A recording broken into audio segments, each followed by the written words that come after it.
It's Wednesday noon, the bells next door are ringing, and through the town all workers start their lunch.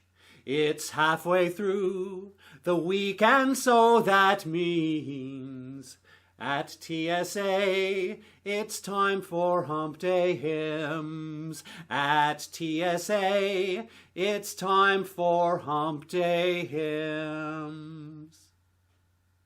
Welcome to Hump Day Hymns. Once again, here at Trinity St. Andrews, I am Mike McCormick. I am the music director here. And here on Hump Day Hymns, we sing various types of music and we talk about it. And this week I wanted to focus on folk music. And this is going to be a whole new experiment because my guest today is from Vancouver, BC. So we're doing it via a Zoom call. His name is Tim Readman. He's been a friend of mine for well over 20 years. He played in a band called Fear of Drinking. And when I saw that on a program, I knew I had to check it out. And we became friends very quickly. He's originally from the northeast of England, and he knows a great deal about folk music. He writes reviews, he goes to many shows. He's an interesting guy and a lot of fun to talk to, and a great musician as well. So hope you enjoy. So just when I told him I wanted to mainly focus on folk music, but also of maybe church music that he remembered from his youth.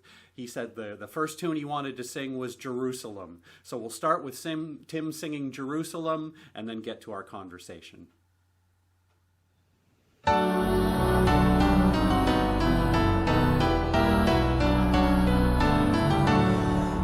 Did those feet in ancient times walk up on England's mountains green?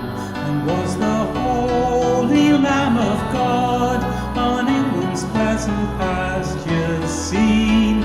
And did the countenance divine shine forth upon those clouded hills? And was Jerusalem builded here among those dark satanic mills?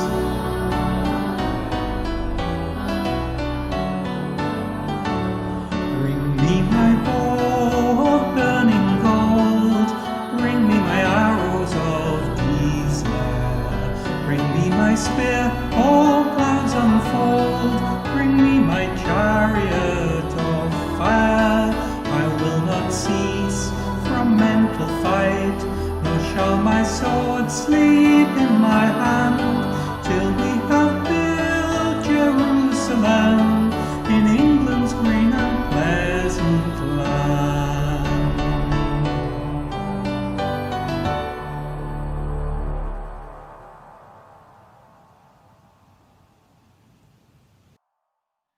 All right, I'm here with my buddy Tim Readman. I have not seen Tim since he's one of the last people in BC I got to hang out with before pandemic times. And here we are through the wonder of interweb tech Zoom. Hi, Tim. Hello. How are you doing? Tech web Zoom. Web Zoom. Yes, that's exactly what it should be called. How are you doing? How was pandemic life treating you? Well, I think it's odd, the same for everybody. But I'm like most people, I guess, as well. I'm getting used to it now. Still socially distancing, keeping my bubble of people that I'm in contact with very small, and spending a lot of time at home. And positive side of that is making a lot of music. So, like, is there any live music happening in Vancouver? I mean. Not really. I mean, there are various ways of using the technology. So people have done live broadcasts from a venue with no audience. Right. People have done live broadcasts, sort of like the Facebook type of concert from their home. And there have been some venues that have got an outdoor setting that have had very limited, so I've heard of like house concerts with a limit of 10 people. Right. Or like there's for example, a venue out in Chilliwack called I think it's called the Tractor. something like that anyway. And that place is outdoors, so they were able to space people out. So there is a little bit going on, but obviously nothing like the normal volume of live shows. Because I was wondering, so where Tim and I met was actually at a folk festival in Mission, BC. Now, I mean, that grounds is a spectacular outdoor setting, but I still don't know how you could do anything, because you can't have a gathering that would make it financially viable or anything like that. That's right. I mean, Mission this year did a virtual broadcast. They got some musicians, artists who were friends of the festival, and they did some broadcast, some live music, and I wasn't able to actually watch it, so I'm not sure exactly what it was like, but a lot of festivals. I'm sure it was great. I'm sure it was.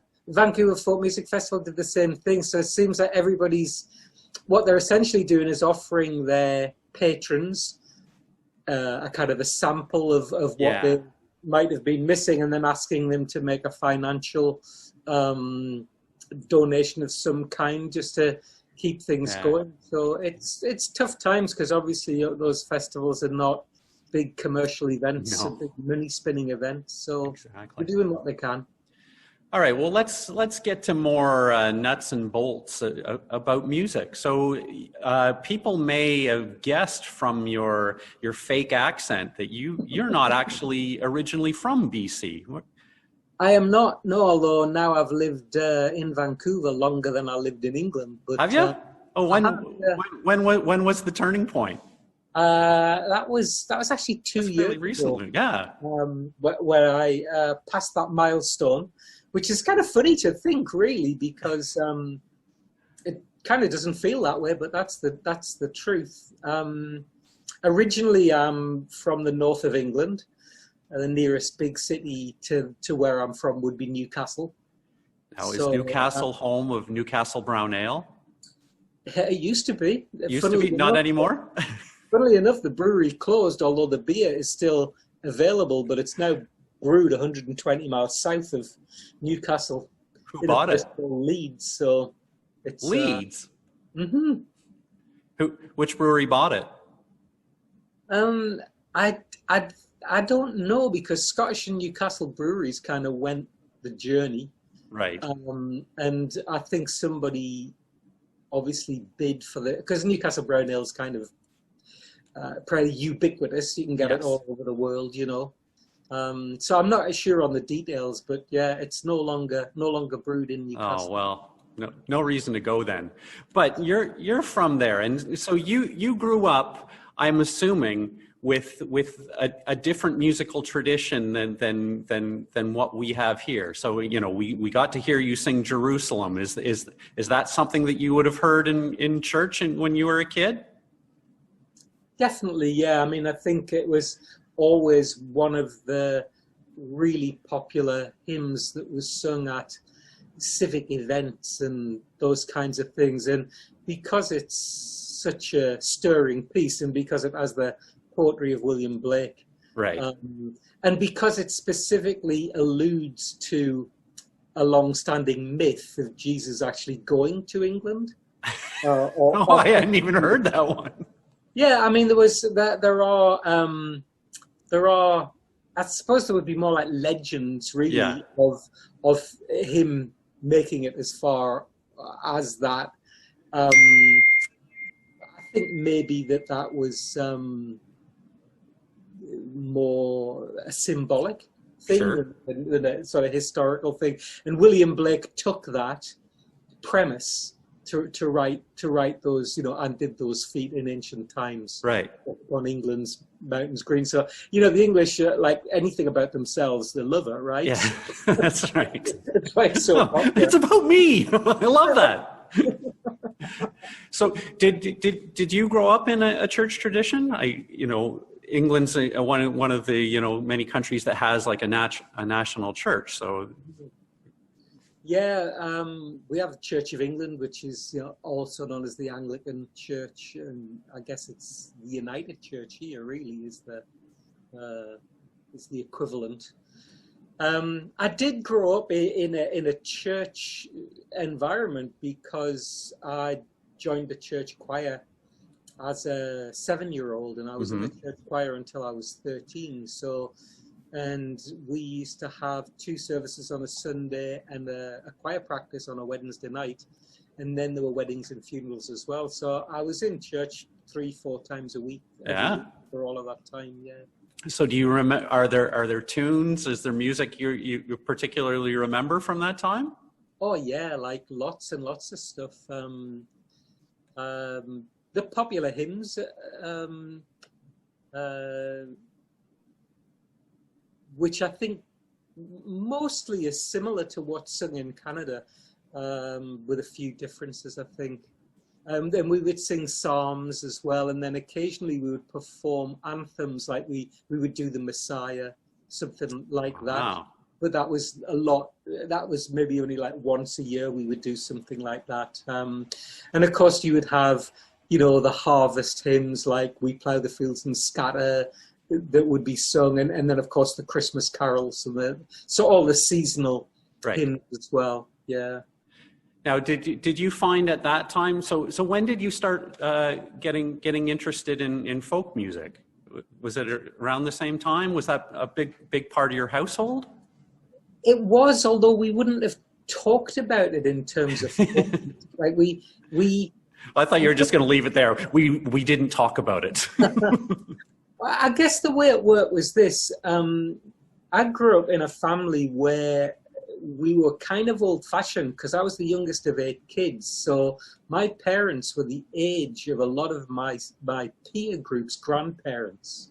Right. Because they had me like quite late on in life. So my eldest sibling is like 14 years older than me.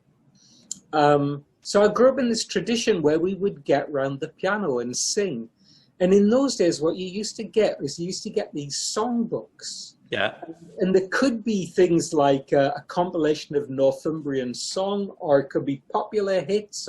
And so what you would be singing is you would be singing songs that had been popular in the war, songs that had been in films, songs that were musical, songs that had been on the pop charts, hymns.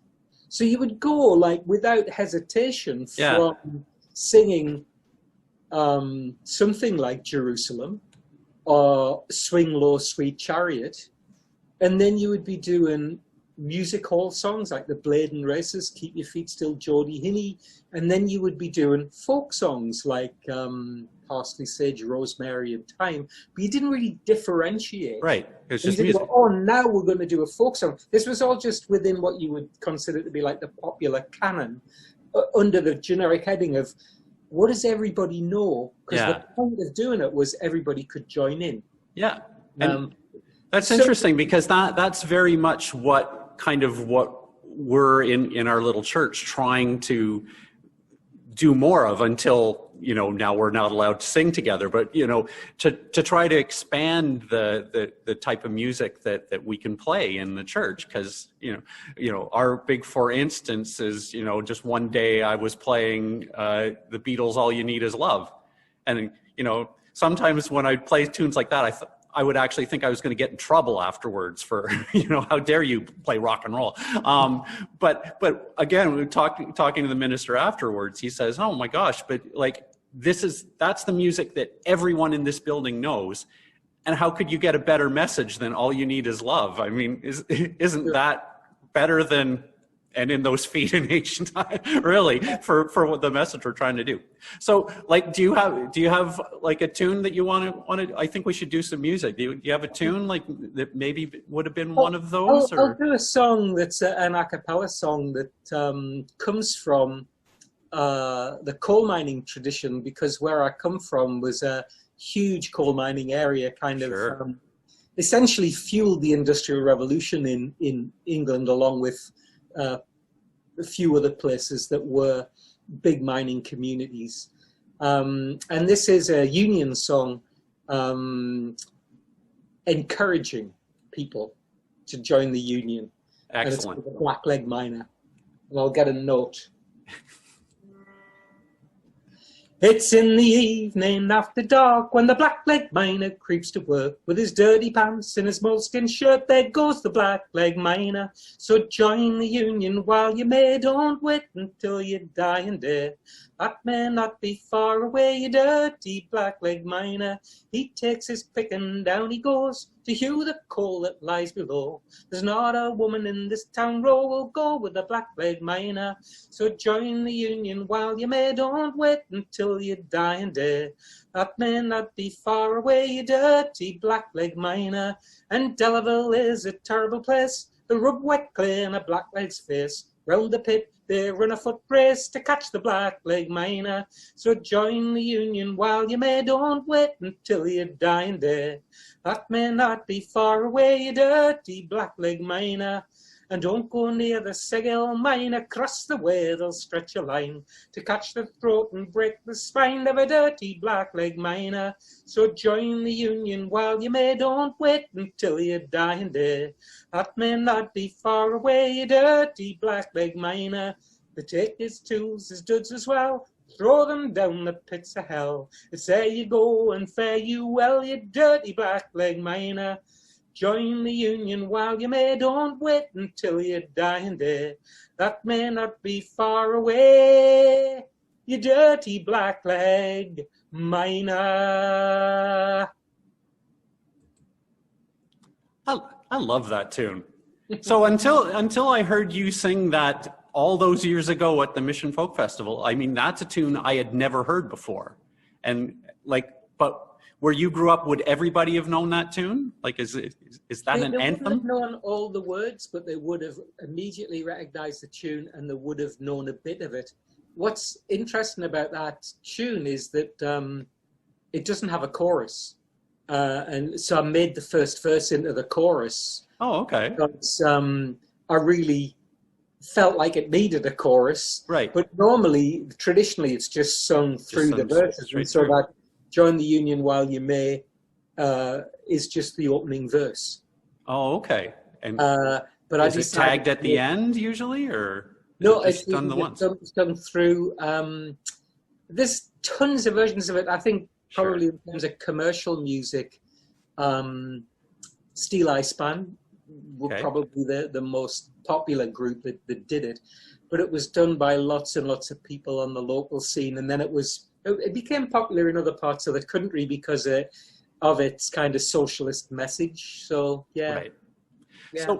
So here's a question that may not have an answer. What is folk music?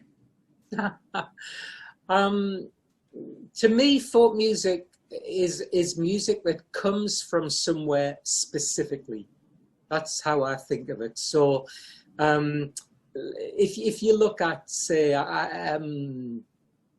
let's say like guitar music, like bands, rock music, you couldn't really say it comes from one place. There's Brazilian bands and German bands and Irish bands and Canadian bands, all of whom have had big hits, in that genre of guitar rock music. But if you take folk music, then calypso is absolutely definitely from like Trinidad and Tobago. Mm-hmm. Township jive music is from Johannesburg in South Africa. Irish traditional music is absolutely from Ireland, and right. What we would laughingly refer to as diddly dee music, and it's or in Canada you can tell the Newfoundland tradition. Right. So to me, folk music is music that you can really peg to a very specific place because it comes from there and it relates to what the people's experiences of living in that place are. So did you find when you moved to Vancouver that, like, were you immediately able to recognize stuff and say, oh, there's a folk tune that I haven't heard before, so that must be a BC tune, or like, is there a huge difference between you know, what you would call folk music in BC versus Newcastle? I think that the local music in Canadian sense, like the first thing that happened to me when I first came out here, people would ask me if I was from the East Coast, and I would say yes, because I am. And then they would go like, where? And then they would sort of say like the Maritimes, and I didn't even really at that time know what the Maritimes meant, because I just went to Canada. And then I would go, no, like I mean the East Coast of England. And then they'll go, oh, well, I thought you're from the East Coast. And then I gradually learned that there was a tradition in places like Nova Scotia, particularly Cape Breton, places like Newfoundland. I didn't know anything about that. Right. Because we weren't exposed to that. I think now in England, people are a lot more aware of that, because we've had people like the Rankin family or the Barra McNeils or Great Big Sea or Ashley McIsaac, who've popularized that.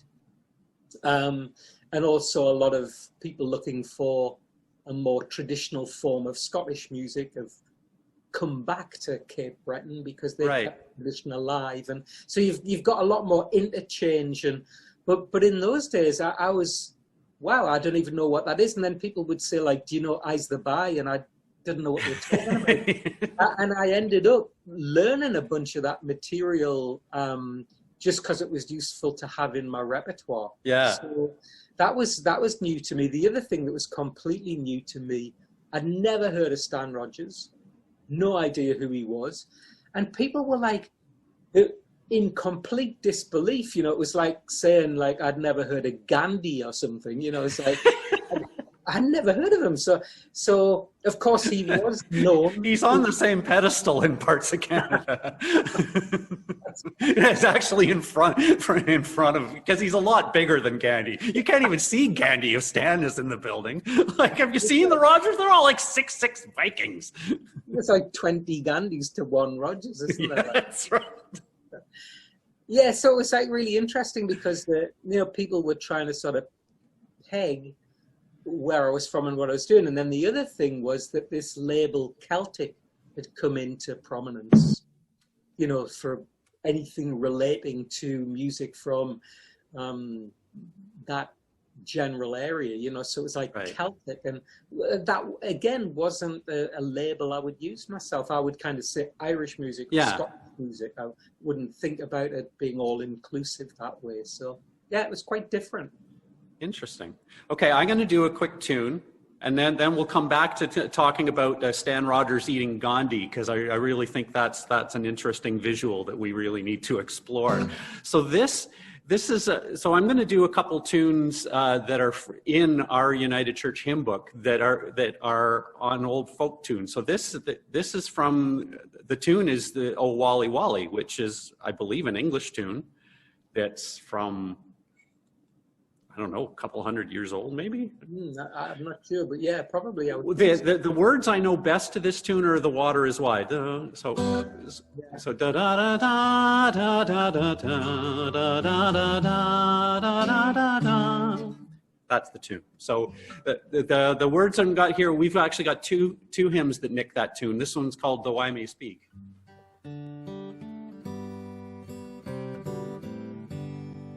Though I may speak with bravest fire, and have the gift to all inspire, and have not love, my words in vain, as sounding brass and hopeless gain.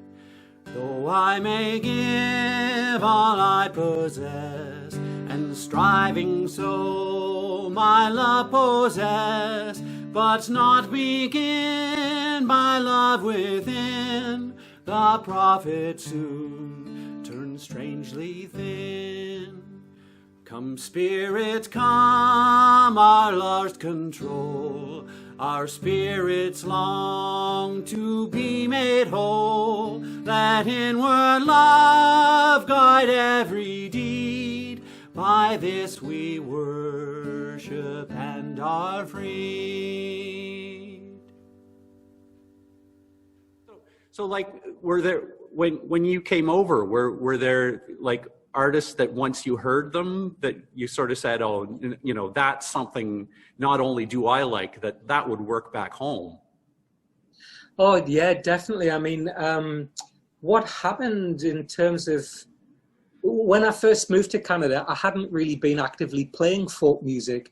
I had been in electric bands in Newcastle, playing more kind of soul, ska. Yeah, you were in a ska band, were you? Yeah, and writing the Funky Geordies. Pop music, really, you know, Yeah. trying to write songs that might get into the charts kind of thing. So I hadn't played folk music in a long time, but coming to a brand new city and starting all over again in terms of getting a foothold in the music scene, the Rogue Folk Club started the year that I emigrated. Oh, okay. And one of the first acts they booked was the late, great Vin Garbett. And I knew Vin from back home. In fact, he was something of a hero of mine, because when I very, very first started going to folk clubs and performing, Vin was the up-and-coming guy like everybody was talking about. You know, I would have been 15, 16 years old, and Vin would have been in his early 20s back then. So I started going to the Rogue Folk Club regularly, and in those days, a lot of English, Irish, and Scottish bands were coming over and playing, but also there was a lot of people from other parts of Canada. So I saw people like Garnet Rogers, like Don Ross, Natalie McMaster, yeah, like just lots of different people, Adviel Kapura, Gentikorum, like some Quebec stuff, some singer-songwriter stuff, Roland's Cross, just some great bands. And it was really getting back into that and meeting a guy from New Zealand who I got together with, found out he also played guitar. And then when we tried to sort of play songs together, we didn't really know much in common, because I knew like tons of Beatles and stuff, and he knew loads of like Bruce Cockburn, again, somebody who I'd heard of but wasn't familiar with. What we found was that the common ground between us was the Pogues Irish stuff. So that was like when we weren't even playing together formally, but we worked together. So we would show up at parties and both have guitars. And it's like, what we're going to play? And it was like, well, do you know A Pair of Brown Eyes? Yeah, I know that one. So we played the stuff that we knew, and that's what got me back playing folk.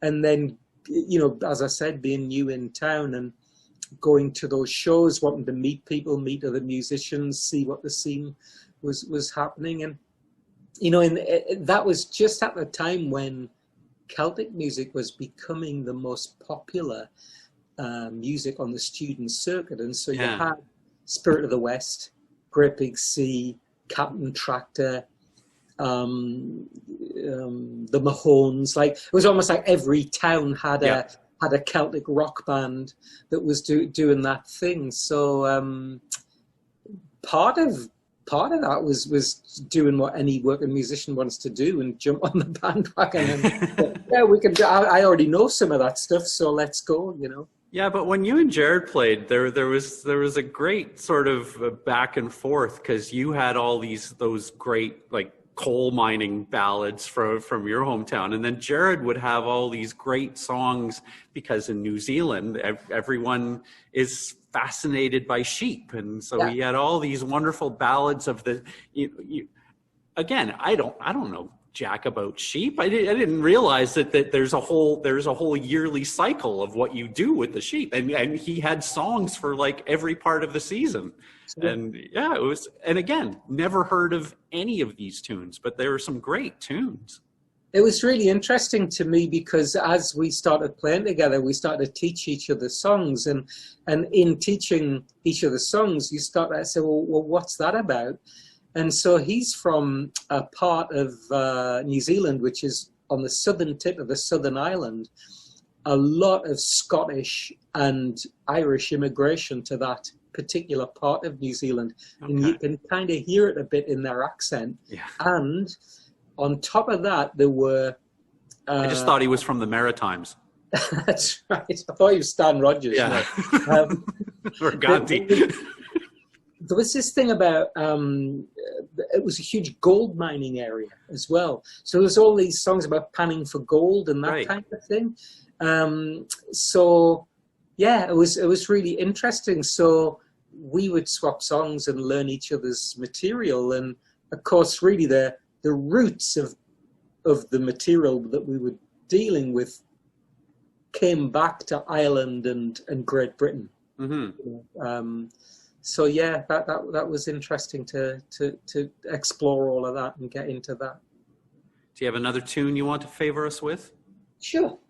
Excellent. What's this one?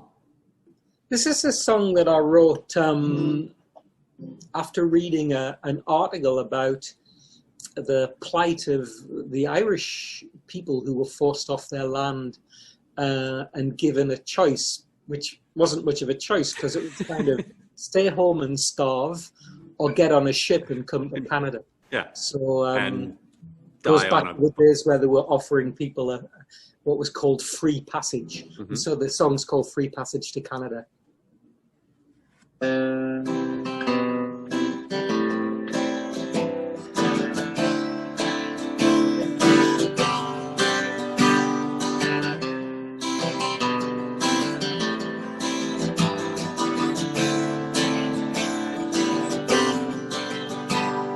The famine was heavy all over the land. They planted their spuds and they froze in the ground.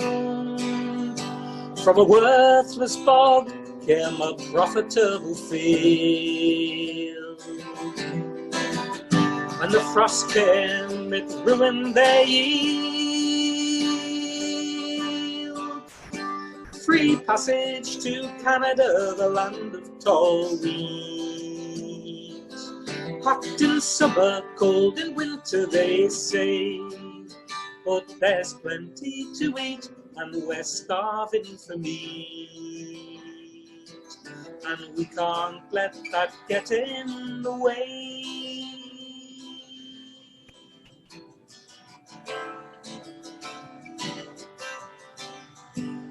A chance to escape the long agony of seeing a country starving to be free. Where hunger strikes, it's not a matter of choice. And there's no sense in crying when they can't hear your voice. Free passage to Canada, the land of tall wheat. Hot in summer, cold in winter, they say. But there's plenty to eat, and we're starving for meat. And we can't let that get in the way.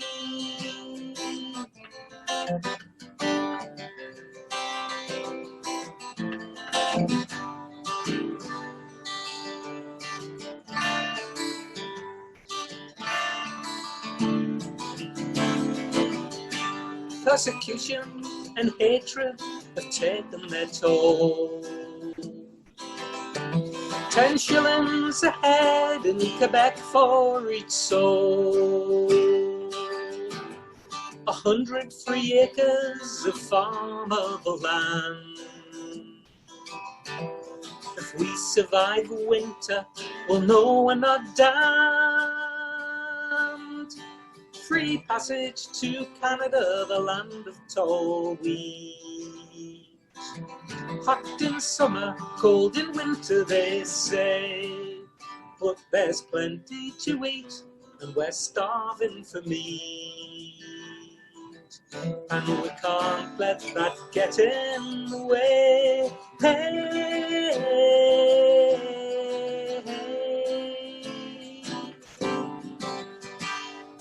hey, hey,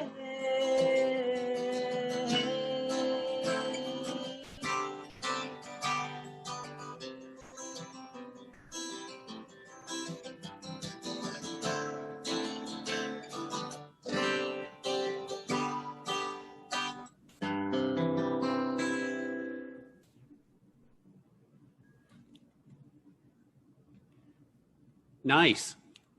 Free passage to Canada. It kind of reminds, so 2 summers ago, I don't know if you've heard of, they call it Farm Fest. So Connie Calder and Paul Campan, they started basically they tried to commercialize their sort of family get together. Right. But what was interesting, so we were invited there a couple summers ago, and it was the same thing. So also in France, they were offered these homestead properties in Saskatchewan, and it was like, if you can farm a section in 5 years, we'll give you another one. And a section is like for grain farming, they're just massive, like, feels like it's 10 miles by 10 miles. And they would have made sure that you'd actually cultivated it all, or else, oh no, we can't give you that. Yeah. And the winters were crazy brutal, and droughts certain summers and stuff like that. But what was interesting, even in talking to Paul, and when their dad wanted to pass on the farm, there's a real connection there with, our ancestors went through absolute heck. I'll say heck, except we use the word hell not as often. We're not a hell church, but they went through so much that there's this visceral connection both with the land and with the family. Like, they're very aware of how the family has spread and stuff. So it creates this weird, and this seems to be a very Canadian thing, but it sounds like there's echoes in New Zealand as well, that there's these pockets of a different culture. So this, little pocket island in southern Saskatchewan that's really francophone, and then 5 miles that way and you're at the US border and don't speak French. It's really interesting to me because since I've lived in Canada all these years, I've also become aware of a completely different dimension, which is like a First Nations perspective. Not that I can speak from that point of view, because clearly I can't, but just the idea that we were actually on somebody else's property, on somebody else's land, was something that I didn't grow up being aware of, because I wasn't sensitized to that issue. And now when I think about all of those songs about, oh, what a terrible tragedy it was that we had to leave home and we had to struggle and it was really hard. That's valid, that's true, but it sort of misses out the Indigenous perspective, which is to say, what are you doing? What are you doing here? What are you doing? And why are you chopping down all the trees? And so it's just interesting to me that's something that I've been somewhat educated about as a result of moving out here and living here and making that realization, But then bringing that back to the whole music thing, that seems to be very much the folk tradition, is trying to tell these stories in, I don't even know whether to call it a more palatable way or a more colorful way, a more... Yeah, I mean, I think going back into the tradition, in terms of the kind of idea of the raconteur troubadour, which was, I think, the sort of European tradition, or in like West Africa, they had the griot, same idea of somebody whose job it was to carry information and tell stories. So you were kind of a cross between the historian and the news anchor. Because you were saying a long time ago a thing happened that you should be aware of and you should be grateful to a person who did a good thing, but they're also saying there's a village down the road where there's a man who's got 2 heads, or the biggest dog you ever saw, or so I find that aspect of it really interesting, and there is a sort of lineage that goes from way back, time immemorial, and comes through, people like, your Bob Dylans or your John Prines, or, whoever you want to mention, Martin Carthy, those kinds of individuals. So well, and And I do recall, you know, for years, Stompin' Tom, who, you know, for years people laughed at Stompin' Tom, and then suddenly there seemed to be like the switch was turned, and everyone realized, no, this is an icon. He sings, and he would say, like, you know, who was singing the songs about the Sudbury nickel miners? Who was singing? And he said, like, I don't know anything about Bay Street bankers. I would really prefer one of them to write a decent tune, you know, and I'll sing it.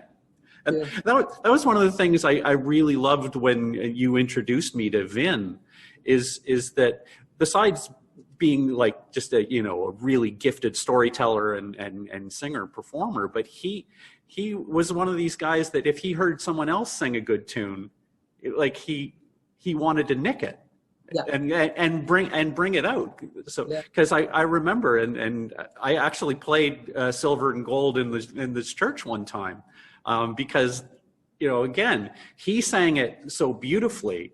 Yeah. But it was a song that he got from another guy who was singing about his own life. And I think you told me he kind of fixed maybe some of the lyrics or something.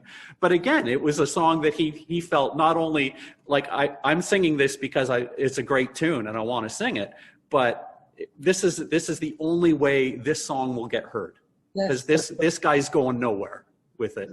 And so it's a whole thing where the tradition in the English folk clubs, and I think to a certain extent Scottish folk clubs were the same. What now in these times you'd probably call an open mic, right? But at the time the terminology was floor singer. The floor singer, and what right? That meant was that a local person who usually at the very beginning of the folk revival was more likely to be a person who knew some local material, and there were often people who sang unaccompanied, and they would do a song or two songs, and you maybe have 4 or 5 of them, and then you'd have your main act. And as time went on, they became more of like a singer-songwriter thing. Yeah. And so Vin got all of these songs from people who might have written 25 songs in their life, but they had this one that he saw the magic in.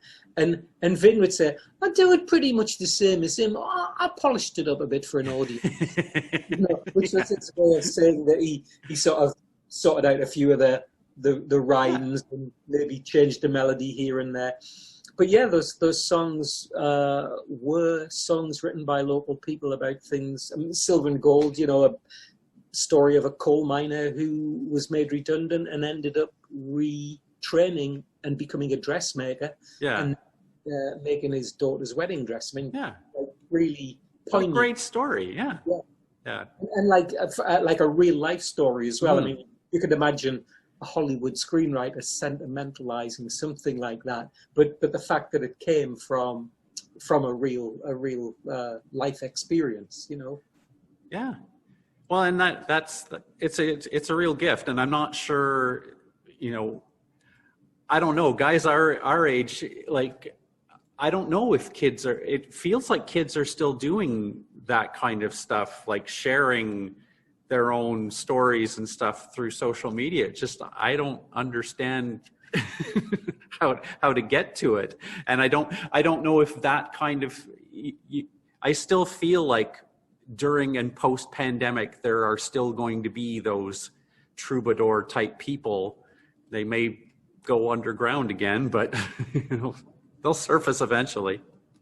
It's difficult to say. I mean, certainly within the folk scene, when you're at folk festivals and stuff, especially if you go, as you know, like if you go to the same folk festival over a course of 20 years, you see the kids that were babes in arms, and some of them end up being the performers. Yeah, there are people who are carrying on what's established as that tradition, playing traditional forms of music and all of that kind of thing. But of course, folk music is such a difficult thing to pin down. So it's also about what's contemporary. So I mean, you could say to a certain extent that somebody like A Tribe Called Red, who are doing hip hop from a First Nations perspective, they're doing folk music. Yeah. They're just pulling from perhaps a different set of roots, you know. So yeah, it's really interesting to me. One thing I would say though is that the popularity of live music as a form of entertainment has diminished a tremendous amount in my lifetime. When I was born in 1956, and when I was 8, I was taken to the cinema to see A Hard Day's Night by the Beatles, and it was a life-changing event. I kid you not. Like, Wow. It was unbelievable. That's from that day forward. That's all I ever wanted to do. Now, it was sometime, I think, in the 90s when Sonic the Hedgehog sold more copies than any record that was on the charts, and that was the Rubicon crossed. Now, what the most popular forms of entertainment are. They're video games, they're computer-based things, they're social media, they're, let's see if I can do 15 minutes of a funny dance on TikTok. So is that a bad thing? Is that a good thing? Is it a folk tradition? Is there such a thing? Well, time will tell. Yeah. Time will tell. So, you know, I guess that there'll always be the need for stories. There'll always be the need for myths and legends and all of that kind of thing, and the universality of human experience that people want to sing about. My son is an avid gamer, but the games he prefers, the ones he goes back and plays often, are the ones that have a story. And and usually, and like you say, now a lot of these talented musical people, a lot of these talented storytellers, that's the genre they're in. You know, I'm going to tell my story, and the character, instead of Jesus crossing over the pond to a walk on England, now it's Sonic the Hedgehog, and he's trying to find the Holy Grail or something. And anyway, this has been a good chat, and good to see you again, Tim. Yeah, nice to see you too. So we've tried to do what we can do in these days. So we've done Michael Row Your Boat Ashore together, and so we'll go out on that. But thanks again, Tim. Good luck, and we'll hope we get to see you again soon. You're welcome. I'll just pick up my oars. All right.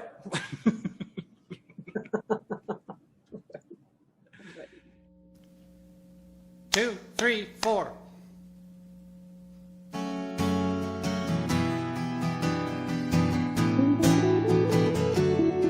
Michael Row, boat ashore, hallelujah.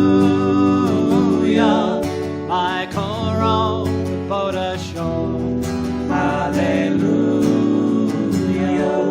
Jordan River, steep and wide, hallelujah. Jordan River, steep and wide, hallelujah. Sister, help trim the sails, hallelujah. Sister, help trim the sails, hallelujah. Michael Row, boat ashore, hallelujah. Michael Row, boat ashore, hallelujah.